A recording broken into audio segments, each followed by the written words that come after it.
Chapter 1 unlucky lucky.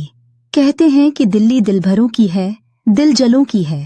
कहते तो ये भी हैं कि दिल्ली दिल फरेबों की भी है। और लकी यानी कि लक्ष्मण लाल अग्रवाल में ये सारे गुण मौजूद थे। लोग उसकी शक्ल को देखकर ही कह देते थे कि दिल्ली से हो क्या। लकी वैसे दिखने में स्मार्ट और अट्रैक्टिव था, पर जेब से खस्ता हाल होने की वजह से रहता बेहद सिंपल तरीके से था। शर्ट का रंग उड़ा हुआ और पैंट से पैबंद जुड़ा हुआ।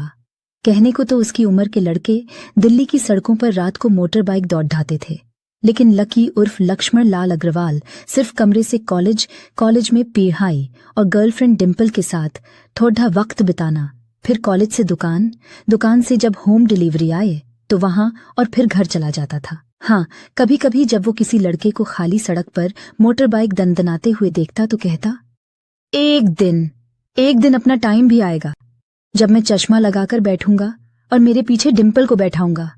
देखना, जब वो मेरी कमर में अपना हाथ कसेगी और मैं तेजी से मोटरसाइकिल को इंडिया गेट के आसपास दौड़ाऊंगा तो सारे दिल्ली का दिल हम दोनों को देखकर जल जाएगा और दुकान में रखा हुआ बर्नोल भी काम नहीं आएगा। लकी ने कहा और अपने हाथ में बर्नोल की क्रीम को दबा दिया। जैसे ही उसने क्रीम को दबाया, उसमें से सारी क्रीम बाहर आ गई। अबे गधे, क्या कर रहा है? वो कोई स्पंज की गेंद है क्या जो उसे दबा रहा है? दुकान के मालिक ने उसे फटकारते हुए कहा और उसके माथे में एक चपत लगा दी। सॉरी सर जी, सॉरी। लकी ने अपना सिर बचाते हुए कहा। वो करोल बाग में स्थित एक छोटी सी मेडिकल स्टोर पर काम करता था। उसकी दुकान का नाम था चमन मेडिकल स्टोर और उसके ओनर का नाम था चमन लाल। लकी पिछले 5 सालों से इन्हीं की दुकान पर काम कर रहा था। यहाँ इस छोटी शॉप पर काम करना उसकी मजबूरी थी। लाइफ में कंगाली की वजह से उसे कॉलेज में पढ़ाई पूरी करने के लिए पार्ट टाइम जॉब करना था।